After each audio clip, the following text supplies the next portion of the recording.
I have a task before me. I solicit your prayers.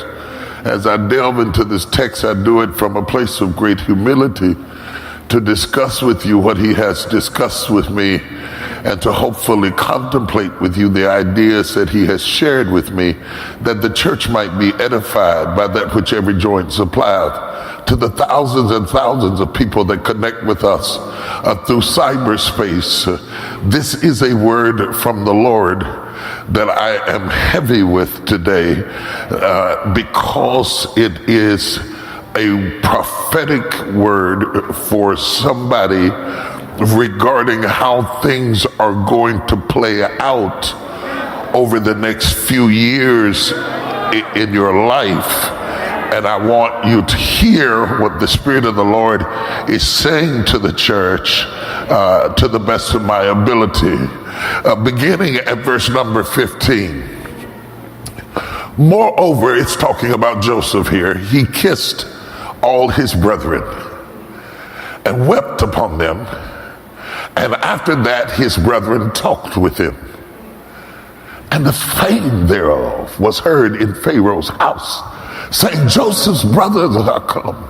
And it pleased Pharaoh well and his servants.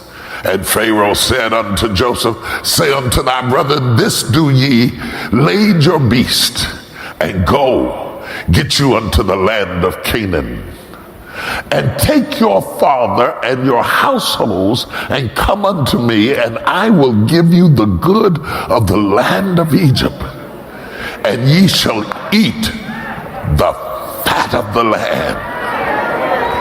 Now thou art commanded, this do ye, take you wagons out of the land of Egypt for your little ones and for your wives, and bring your father and come.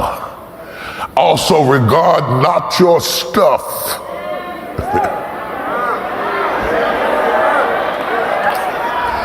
For the good of all the land of Egypt is yours.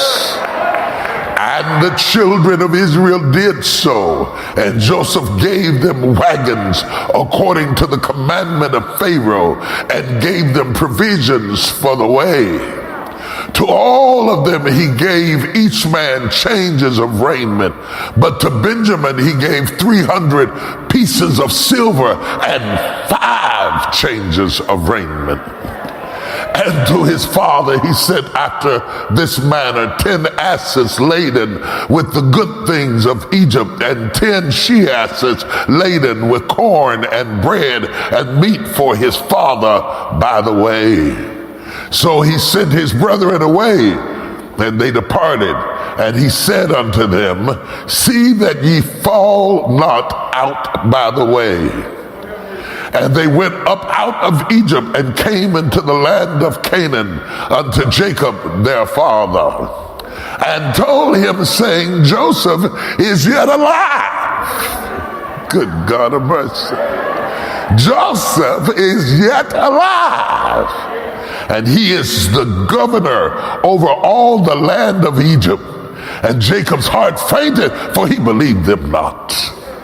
And they told him all the words of Joseph, which he had said unto them. And when he saw the wagons which Joseph had sent to carry him, the spirit of Jacob, their father, revived. And Israel said, it is enough. Joseph, my son, is yet alive. I will go and see him before I die. Can you say amen? Go back to the first verse for me there, verse 15. Moreover, Joseph kissed all his brethren and wept upon them. And after that, his brethren talked with him. I want to entitle the message, Joseph's Tears. Joseph's Tears. Spirit of the living God, help me. Without you, I can do nothing. But with you, all things become possible. Take me and use me.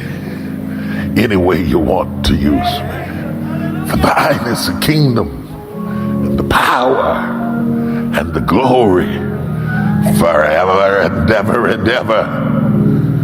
My soul says, amen. You may be seated in the presence of God. Yeah, let's go to work. It is odd that there is so little preaching done about this part of Joseph's life, because this is the harvest on the faithfulness that came through the suffering of his life. And yet we preach more about the suffering and the sacrifice than we do the harvest. We preach about how he was abandoned and abused, mistreated and ostracized. But we don't teach people that he came to an end of suffering. That not only did he survive, but he thrived. And that his latter day was greater than his former day. That in spite of a rough start and a raggedy middle, ultimately in the end, everything that God promised him came to pass. He took him a roundabout way to get there, but he got them there. This text, which is seldom discussed, it evokes a myriad of emotions, because having gotten there and been sustained and is now the Prince of Egypt, he is a Hebrew boy, the Prince of Egypt. God doesn't have to raise you up amongst your own people.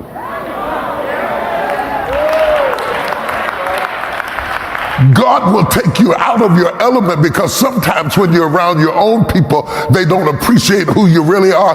God will take you out of your element and take you to a place where your gifts can be seen and utilized, and he raised him up there. This text also shows us our God working through a dysfunctional family to accomplish his own divine purpose. Jacob's family was, as the young people say, was tore up from the floor up. The story starts in the treacherous deceit of Joseph's brothers and the plot that caused his father's head to gradually age prematurely. Brokenhearted and fragmented, raising children that don't love each other is a stressful thing.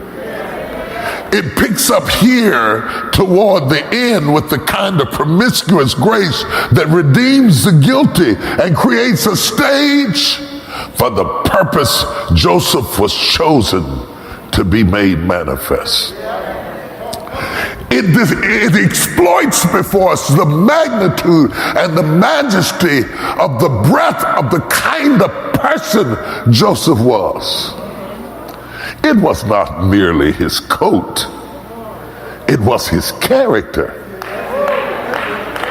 They could take his coat, but they couldn't take his character. He had the kind of magnanimous ability, the voluminous capacity to be able to have the kind of love that was tough enough to withstand the obstacles of his times. It's going to be challenging, because it's not easy to jump up and say, yeah, I got it like that, until you've had it tested like that. The family had been badly disjointed. The reconciliation brings Joseph to tears.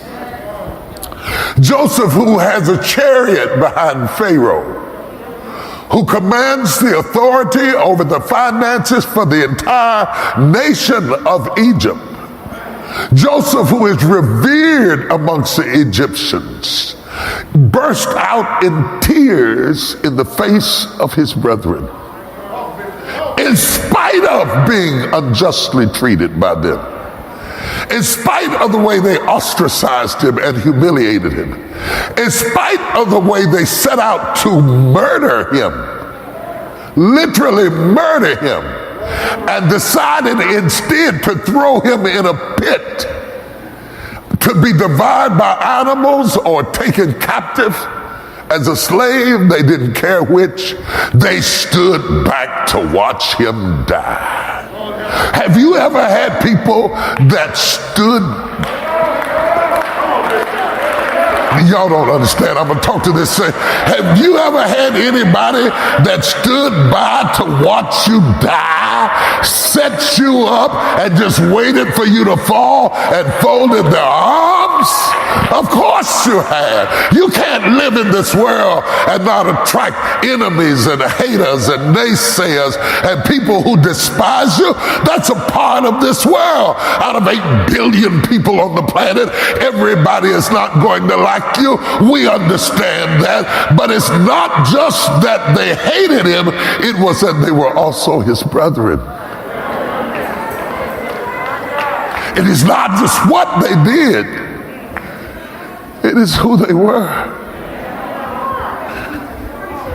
And yet Joseph, when he is on top and he has the power to be vindictive, he has the power to get even, he has the power to seek revenge, he has the power to annihilate them, he has the power to destroy their lives, he has the power to cut them completely off, he has the power to cut off their food supply and watch them die.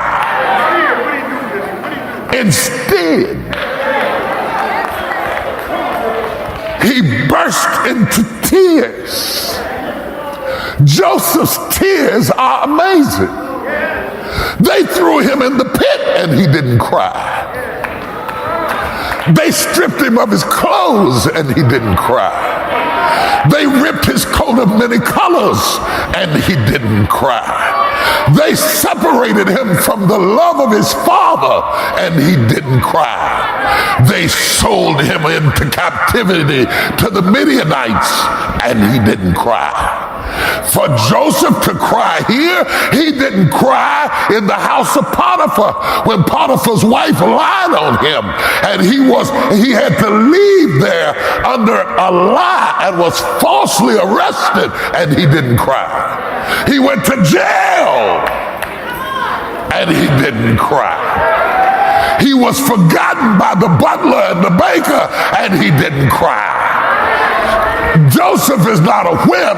He's not easy to give way to his, but what is it about this situation that has brought him to tears? This is the only time that we readily recall Joseph's tears. I would have cried when they threw me in the pit. I might have cried when they took my coat.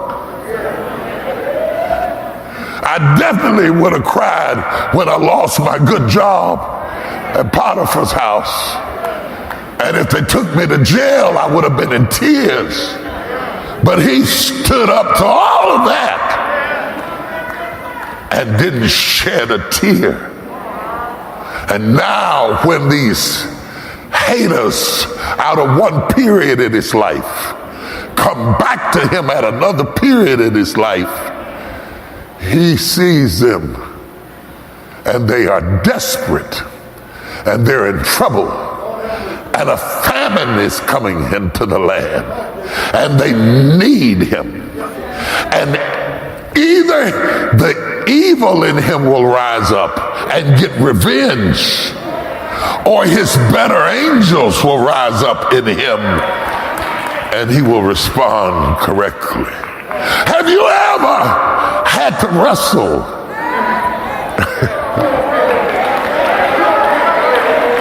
you had two different ways you could react. You know the way you should react, but when you think about what they did and how you suffered, is there anybody in here that had trouble reacting the way you were supposed to act? He is torn in his thinking. It is human to remember. How can he forget what they did to him. He said, I know you did it, and you didn't do it by accident. You meant it for evil.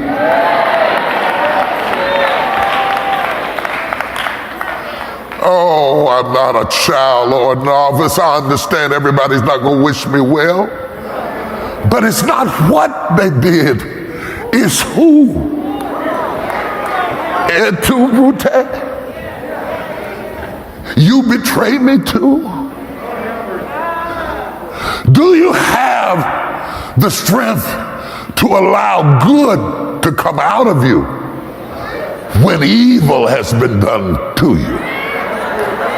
Anybody can be good to people that are good to them, but the challenge of life is to be good to somebody that you don't owe them no kind of good. I don't owe you nothing. I don't owe you nothing. I don't owe you. Didn't raise me. You didn't love me. You weren't there for me. Now you're in. I don't owe you nothing. Somebody in here knows what I'm talking about. Time has passed, and now you need me. Time has passed, and now you call on me. Time has passed, and now your hearts have softened. You need me now. And the challenge becomes, given the favor that he's been given, does he have the capacity in his person to allow the phrase better angels, I'm going to talk about that in a minute, to rise up out of him and to guide him so that the best part of him is leading him and not the worst part of him? The plan of God depends on Joseph finding his better angels. Abraham Lincoln, who used the phrase better angels so beautifully in his first inaugural address on March the 4th of 1861, was a time when our country was on the eve of the Civil War. Initially, those lines were not in there. He added them. He says, I am loath to close. We are not enemies, but friends. We must not be enemies, though passions may have strained. It must not break our bonds of affection. The mystic cords of memory, stretching from every battlefield and patriot grave to every living heart and hearthstone all over the broad land, will yet swell the chorus of the Union when again touched, as surely they will be by the better angels of our nature. The better angels of our nature. Abraham Lincoln says this as he is leading the nation through the most turbulent, one of the most turbulent periods in the history of this country. He calls for the better angels and says that ultimately, when all is said and done, we will recognize that we are one people, that we are brethren, though our relationship has been strained. Indeed it had. It had been greatly strained. And his writer, one of his writers who served as Lincoln's Secretary of State, wanted to change the line and wanted to write, in fact did write, guardian angels. But guardian angels implied something from the outside. What Lincoln was counting on is that in the worst of us, there is a better of us that is on the inside, that if we will allow it, it will rise up and take us through the turbulence of the times we face. Are you hearing what I'm saying to you? Not the pietistic term of the guardian of angels, no, but the better angels would arise and protect them. Now, give me a moment. I'm gonna get you where you're trying to go. Abraham Lincoln didn't come up with that by himself. He is quoting from William Shakespeare. When William Shakespeare writes in Othello, in the 1600th century, he writes about a play called Othello. And in Othello, he writes about the better angels fighting down the evil that was done to him. Abraham Lincoln reaches back to William Shakespeare's speech in 1603 and adopts this language, better angels. Better angels. It is hard to live a life that exemplifies your better angels when you've had bad times. It's hard to have better angels when you've been around bad people. It's hard to have better angels when you've got bad memories. All of us have to fight every day to get our better angels to stand up inside of us. It's not enough for me to talk about Joseph or even talk about Abraham Lincoln or William Shakespeare, the character in Othello. Let me bring this on down to Paul. Paul said, when I would do good, evil is present with me. He said there's a war going on in my members. I could react a lot of different kinds of ways. I don't even know how to respond to the moment. That which I would do, I do not. That which I would not do, I do. Oh, wretched man that I am, who shall deliver me from the complexity of my life? There's not a person in this room who has a life that has no complexity. We smile for people and we deal with the complexity by ourselves. We show up as if everything is seamless, but down on the inside, we know we got some complicated folks up in here. There's some complicated people watching me online. You've been through some complicated situations. Complicated situations is when your mind and your emotions get into a fight and both of them are right. I resent you and I love you. I love you and I'm mad at you. I'm sick of you, but I'm going to stand by you. Oh, yeah. I want